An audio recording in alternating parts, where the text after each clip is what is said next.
Governor Jishnu Dev వర్మను కలిశారు CM Revanth Reddy, మంత్రి Konda Surekha. Governor కు ఉగాది శుభాకాంక్షలు తెలిపారు సీఎం. ఆ తర్వాత ఇతర విషయాలపై మాట్లాడినట్లు తెలుస్తోంది.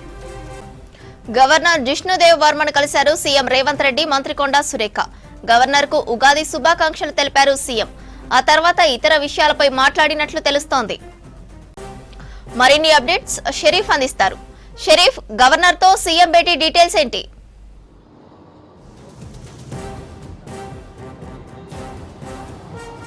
రాష్ట్ర ప్రభుత్వం తరఫున రవీంద్ర భారత్తో ఏర్పాటు చేసినటువంటి ఉగాది వేడుకల్లో పాల్గొన్న తర్వాత సీఎం రేవంత్ రెడ్డి, ప్రభుత్వ సలహాదారు వేం నరేందర్ రెడ్డి, మంత్రి కొండా సురేఖ ఈ ముగ్గురు కూడా రాష్ట్ర గవర్నర్ విష్ణుదేవ్ వర్మని కలవడానికి రాజ్భవన్కి చేరుకున్నారు.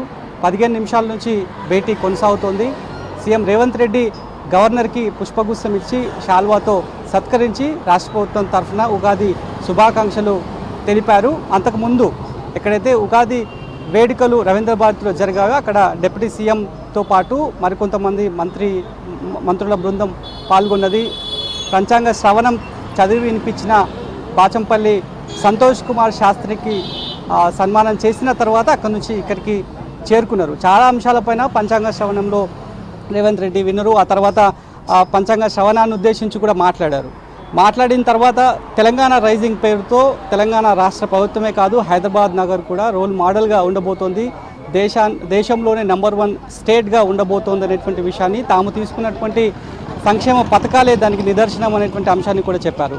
ఇక ప్రస్తుతానికైతే సీఎం రేవంత్ రెడ్డి, మంత్రి కొండా సురేఖ, ప్రభుత్వ సలహాదారు వేం నరేందర్ రెడ్డి రాజ్భవన్కి రావడం, ఫార్మల్గా ఏ సీఎం ఉన్నా సరే ఉగాది సందర్భంగా ఇతరితర తెలుగు పండుగలు ఏవైతున్నా కూడా ఫార్మల్గా వచ్చి రాజ్భవన్కి వచ్చి గవర్నర్ని కలవడము, ఫార్మల్గా గ్రీట్ చేయడం అది సాధారణంగా ఉంటుంది. కానీ వేరే విషయాలపైన కూడా చర్చ చేస్తారు అనేటువంటి ఒక ఊహాగానాలు కూడా వినిపిస్తున్నాయి.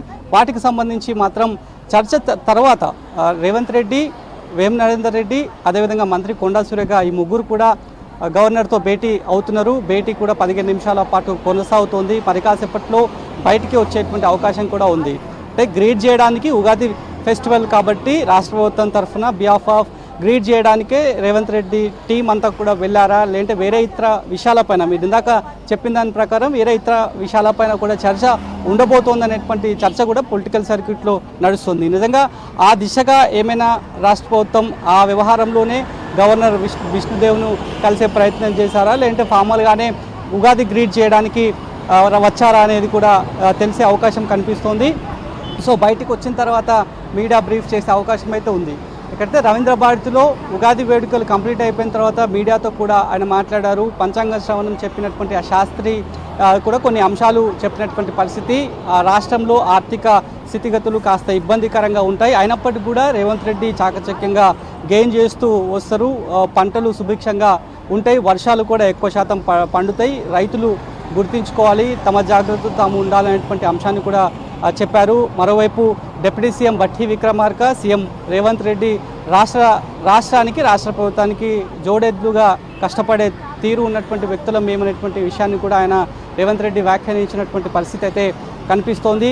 తెలంగాణ రైజింగ్ ఎట్లనైతే స్లోగన్ తీసుకొని రాష్ట్ర స్కీమ్లు ఒక్కొక్కటిగా గ్రౌండ్ లెవెల్లో అందేలాగా టార్గెట్ పెట్టుకున్నాము, ఆ టార్గెట్లే దేశవ్యాప్తంగా తమ రాష్ట్రము హైదరాబాద్ రోల్ మోడల్గా ఉండబోతోంది అనేటువంటి విషయం పైన రేవంత్ రెడ్డి వ్యాఖ్యానాలు చేశారు. సో ప్రస్తుతానికైతే విష్ణుదేవ్తో ఏం మాట్లాడబోతున్నారు, గవర్నర్తో ఏ అంశాలపైన సీఎం రేవంత్ రెడ్డి, మంత్రి కొండా సురేఖ ఏం మాట్లాడబోతున్నటువంటి చర్చ మాత్రం పొలిటికల్ సర్క్యూట్లో నడుస్తున్నటువంటి పరిస్థితి. మరోవైపు తాజాగా రాజకీయ సమీకరణాలు, తెలంగాణ స్టేట్లో ఉన్నటువంటి తాజా రాజకీయ సమీకరణాలపైన కావచ్చు, మొన్ననే అసెంబ్లీ బడ్జెట్ సమావేశాలు ముగిశాయి. బడ్జెట్కి సంబంధించినటువంటి అంశాలపైన, అదేవిధంగా ఎస్సీ వర్గీకరణ, బీసీ కులగణనకు సంబంధించినటువంటి చాలా ఆస్పెక్ట్స్ కూడా ఉన్నాయి. సో ఈ ఉగాది పర్వదినాన రేవంత్ రెడ్డి నేరుగా గవర్నర్తో భేటీ అవుతున్నారు కాబట్టి చాలా అంశాలు చర్చకు వచ్చేటువంటి ఆస్కారం ఉంది అనేటువంటి ఒక చర్చ పొలిటికల్గా నడుస్తోంది. మరి కాసేపట్లోనే భేటీ ముగించుకొని రేవంత్ రెడ్డితో పాటు మంత్రి కొండా సురేఖ, వేం నరేందర్ రెడ్డి ముగ్గురు కూడా బయటికి వచ్చేటువంటి అవకాశం కనిపిస్తోంది. మరి భేటీ కంప్లీట్ అయిపోయిన తర్వాత ఇటు గవర్నర్ ఆఫీస్ నుంచి అయినా, లేదంటే సీఎంఓ ఆఫీస్ నుంచి అయినా, సీఎంఓ పర్సనాలిటీస్ నుంచి అయినా ఏమైనా బ్రీఫ్ బయటికి వస్తుందా అనేటువంటి ఒక చర్చనైతే జరుగుతుంది. చాలా అంశాలపైన చర్చ చేస్తారనేటువంటి చర్చ కూడా జరుగుతుంది కాబట్టి సో ఏం జరగబోతుంది అనేటువంటి విషయాలపైన భేటీ కంప్లీట్ అయిపోయిన తర్వాత బయటికి వస్తే తెలిసే అవకాశం అయితే కనిపిస్తోంది.